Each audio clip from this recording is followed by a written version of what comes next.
наших людей. ইউক্রেনের president Volodymyr জেলেনস্কির আহ্বান সত্ত্বেও দেশটিতে চলমান যুদ্ধ নিয়ে বৃহস্পতিবার তুরস্কের ইস্তানবুলে অনুষ্ঠিতব্য শান্তি আলোচনায় থাকছেন না রাশিয়ার প্রেসিডেন্ট ভ্লাদিমির পুতিন। ক্রেমলিনের পক্ষ থেকে এ তথ্য নিশ্চিত করা হয়েছে। প্রেসিডেন্টের সহকারী ভ্লাদিমির মেডিনস্কি এই শান্তি আলোচনায় রাশিয়ার প্রতিনিধি দলের নেতৃত্ব দেবেন বলে ক্রেমলিনের বিবৃতিতে জানানো হয়েছে। খবর আন্তর্জাতিক গণমাধ্যম বিবিসির। এর আগে জেলেনস্কি বলেছিলেন, পুতিন রাজি হলে তিনি নিজে আলোচনায় অংশ নিয়ে তার সঙ্গে সরাসরি সাক্ষাৎ করবেন। ব্যক্তিগতভাবে এই সাক্ষাৎ নিশ্চিতের জন্য সর্বোচ্চ চেষ্টা করবেন বলেও জানিয়েছিলেন তিনি। গণমাধ্যমগুলো বলছে, মার্কিন প্রেসিডেন্ট ডোনাল্ড ট্রাম্পও আলোচনায় থাকবেন না। যদিও এর আগে পুতিন যোগ দিলে উপস্থিত থাকার ইঙ্গিত দিয়েছিলেন ট্রাম্প। বৃহস্পতিবার তুরস্কের রাজধানী আঙ্কারায় প্রেসিডেন্ট রিসেপ তাইয়েপ এরদোয়ানের সঙ্গে সাক্ষাৎ করবেন জেলেনস্কি। পুতিন উপস্থিত থাকার শর্তে ইস্তানবুলে রাশিয়ার সঙ্গে সরাসরি আলোচনায় অংশ নেওয়ার কথা বলেছিলেন তিনি।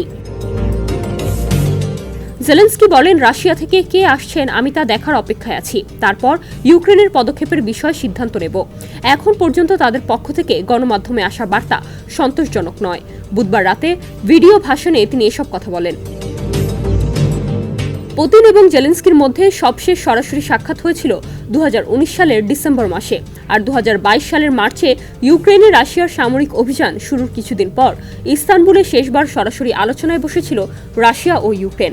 তখন থেকে ইউক্রেনে যুদ্ধ চলছে। গত এক বছরে রাশিয়ান বাহিনী ধীরে ধীরে ইউক্রেনের ভূখণ্ডে, বিশেষ করে দেশটির পূর্বাঞ্চলে তাদের নিয়ন্ত্রণ বাড়িয়েছে। কোনো ধরনের পূর্বশর্ত ছাড়াই রোববার তুরস্কের বৃহত্তম শহরে রাশিয়া ও ইউক্রেনের মধ্যে সরাসরি আলোচনার আহ্বান জানান পুতিন। এরপরই জেলেনস্কি জানান তিনি নিজে সেখানে যাবেন এবং রাশিয়ার প্রেসিডেন্টও সেখানে যাবেন বলে প্রত্যাশা করছেন। দেশ জুড়ে তোলপাড় ওয়ালটন ফ্রিজ কিনে আপনিও হয়ে যেতে পারেন মিলেনিয়ার।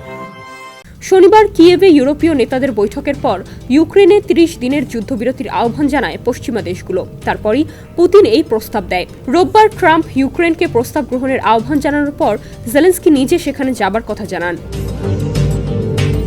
ডেস্ক রিপোর্ট, সমকাল।